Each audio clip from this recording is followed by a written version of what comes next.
começar, né? Ontem o Carpini foi vaiado antes e depois, e durante, né? Ontem o Carpini testou a popularidade dele com a torcida do São Paulo. Vamos ver se é isso mesmo, vamos ver se a galera tá comigo ou não. Deu certo? Não. Não, porque o André Silva e o Caleri salvaram o São Paulo de um jogo que o São Paulo poderia até ter perdido. Sim. Bom, primeiro, ele escalou 3 zagueiros. Arboleda, Ferrarese e o Diego Costa. Os caras foram bem.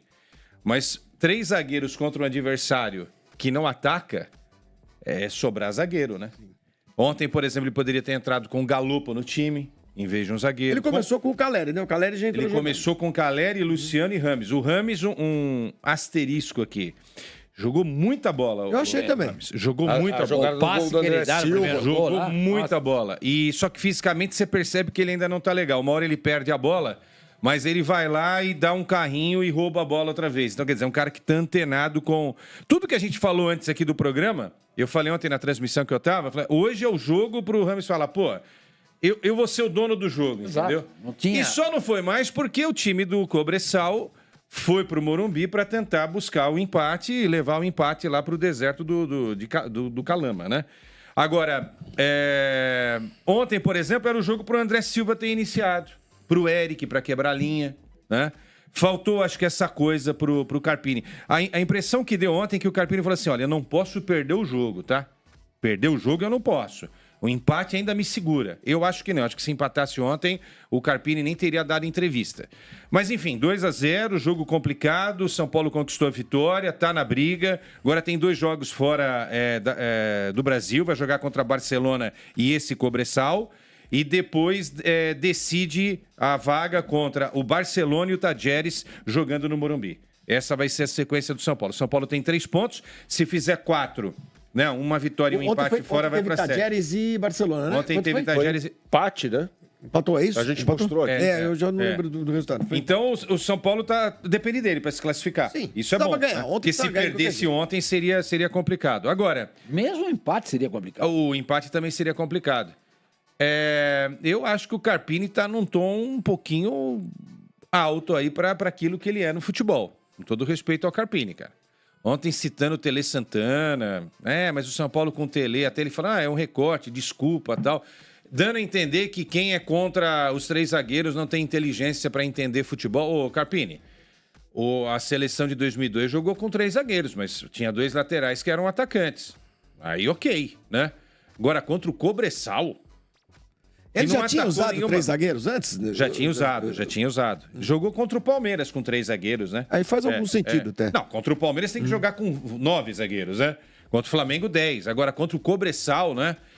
Enfim, a situação do Carpini não é legal. A torcida não tá com ele. Os jogadores podem até estar. Não, os jogadores estão com ele. Estão, vamos ver até quando, né? Os jogadores estão vamos ver até quando. Então. Mas a torcida Os não... jogadores estão A fechados. torcida não tá com ele. O que me chamou a atenção no jogo foi que o São Paulo teve, claro, muita posse de bola, aquelas coisas. Primeiro tempo inteiro. Mas não perdeu um caminhão de gol.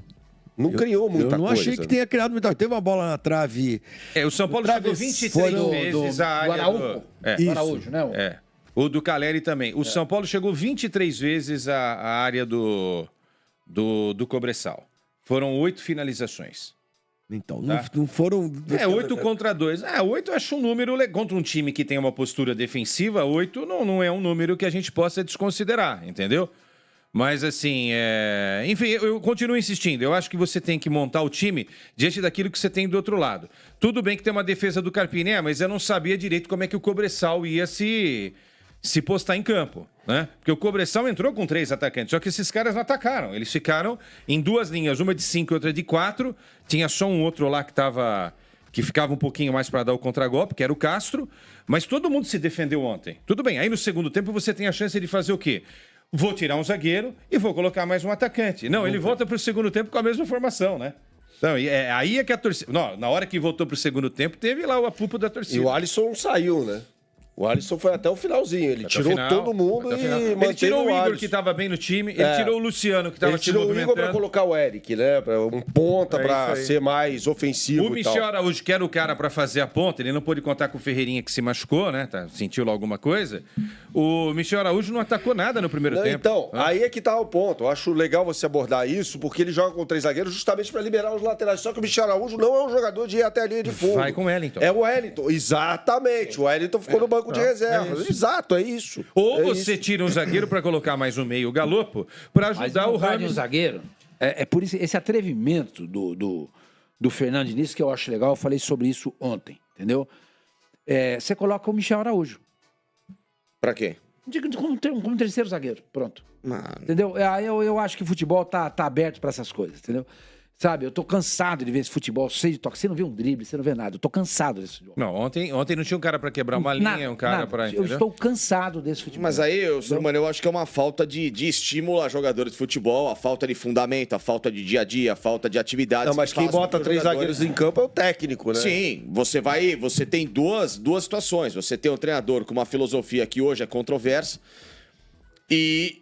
Pelo menos para as características dos atletas aqui no Brasil, porque na Europa a gente vê times e algumas equipes com relativo sucesso jogando nesse sistema.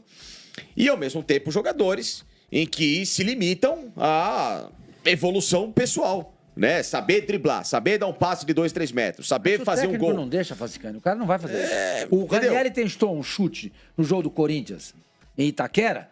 O técnico virou pra ele e falou assim, escuta, você tá pensando, você tá único em Iabá? Você tá lutando com a camisa do Corinthians, cara.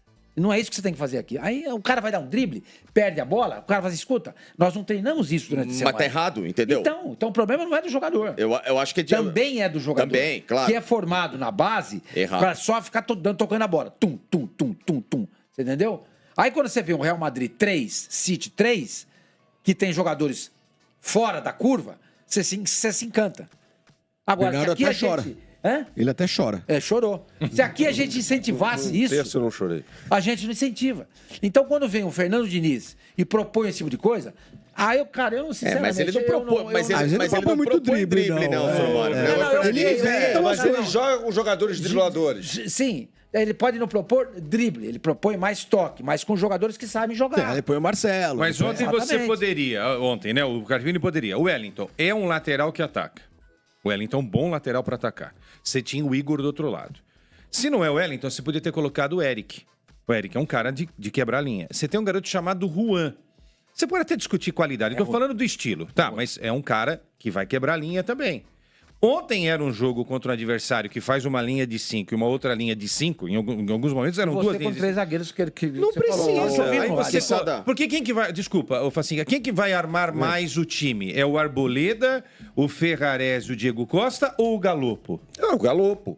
Lógico. É o Galopo. Então é isso. É uma coisa básica. Não tem segredo aqui, pra mim, tá? Hoje, do que o São Paulo tem à disposição, porque o Lucas, o Rafinha... Igor Vinícius na ala. Vamos lá. Rafael, goleiro. Igor, lateral direito, não ala. Arboleda, eu acho o Ferrarese mais zagueiro que o Diego Costa. Também tá? Acho. Então, Arboleda, Ferrarese e o Wellington. Perfeito. Pablo Maia, eu colocaria o Galopo. Boa. Rames Rodrigues, já que eu tenho à disposição. Vamos ver se ele joga. Então, tô dando a chance pro cara. Jogou bem. Sim, ontem jogou. Ferreirinha, Caleri e Luciano. Ferreirinha se machucou. Você não botou aqui o Rafinha e o Lucas, sim, porque o mas Lucas aí você não tem o Ferreirinha. E o Wellington Rato, né? E o Nestor que tá voltando Você não tem agora. o Ferreirinha? O Nestor entrou o Nestor ainda está voltando. É. Se tiver a condição, aí eu abro o Nestor, o Caleri e o Luciano. Isso aí. Acabou. Bom, não tem muito segredo para você tentar escalar o time dentro da limitação que ele tem. 50 mil pessoas, né? No 49 mil quebrados, 3 milhões e 600 de renda, um público maravilhoso. São Paulo tem tido sempre públicos muito grandes, né? Impressionante. Maracanã tem 55 mil. Agora, uma rápida sobre o Carpini. O Carpini tem que mudar um pouco a forma, porque quando vem o resultado é o seguinte, o resultado ele... Quando é bom, quando ganha é bom. Ontem eu falei isso, mais do que jogar bem é o resultado. Não acho que o São Paulo tenha jogado mal do meio para frente. Não acho que não. Eu repito, enfrentou um adversário que se fecha. Mas ontem o resultado salvou o Carpini. Então, só. E não é toda hora que vai. Se empatasse ontem, caía o técnico. Eu acho que não. Ia bater na trave, pelo apoio que ele tem do elenco. Essa informação que eu Agora, recebi. derrota seria diferente. Né? Derrota aí, Perder o pro jogador não sei se Cobressal. conseguiria segurar. Agora, a questão é, isso vai sendo adiado? A pressão é grande Eu de acho fora. que sim. Eu acho que ele não acaba o Campeonato Brasileiro. Vai ter um jogo contra o Fortaleza não tá jogando bem.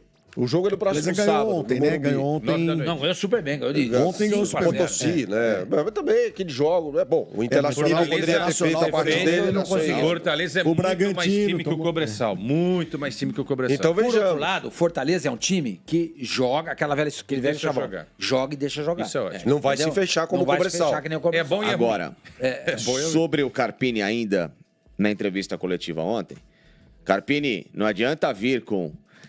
eu tive 69% de posse, eu troquei 485 passes, eu dei 400 não sei quantos chutes a gol, escanteio, tal. Isso aí é muleta para mascarar desempenho ruim com o resultado. Era o que o Rogério Ceni fazia direto, né? Exatamente. Você está caindo na mesma arapuca e armadilha do Rogério. Chega na coletiva, dê a cara a tapa, admita que coisas precisam ser melhoradas, fale da importância do resultado, mas olhe para o próprio umbigo. Esse tipo de atitude que soa, às vezes até prepotente, de querer mostrar que, olha, a matemática, os números que vocês não sabem nada e nós aqui que temos tudo ao nosso favor, tá errado. Só joga contra. Torcedor não é burro e nem trouxa de achar que só estatística, alguns acham isso, cada um na sua, vai pautar o que está acontecendo em campo. Por isso que Mário Sérgio sempre foi muito sábio e eu adorava a frase dele. Eu não preciso de matemática e calculadora para enxergar o que está acontecendo em campo.